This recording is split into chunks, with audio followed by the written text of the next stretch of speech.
Events gemanya nga sabo kutegeeza eggwanga naddala abawagizi bawo omuyimbi Alimpa mubadde n'obunkenke bungi, omuyimbi waffe bamusibye bamututte bingi bibadde biyitingana, naye tusaba okubategeeza nti twebaza Katonda nti at least ekitongole ekiramuzi kibadde so fair, era twebaza naddala abatwala ebyobuyinza aba kkooti y'Erakaayi mwe bali kuyimirira ku magulu gammwe ne mulaba omuyimbi embeera gy'alimu ate temumuwa bbeeru, era tubasuubiza tugenda kubeera abiding buli kkooti lw'enaabeemwetaaga ajja kubanga alabika.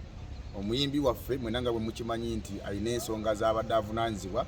Waliwo promoter omu yajja n'amuwa ssente ng'ali ku kitanda lwe yali yakagwa ku accident ng'amugula okuyimba shows eza Christmas omwaka oguwedde, yamuwa deposit ya $3,000,000.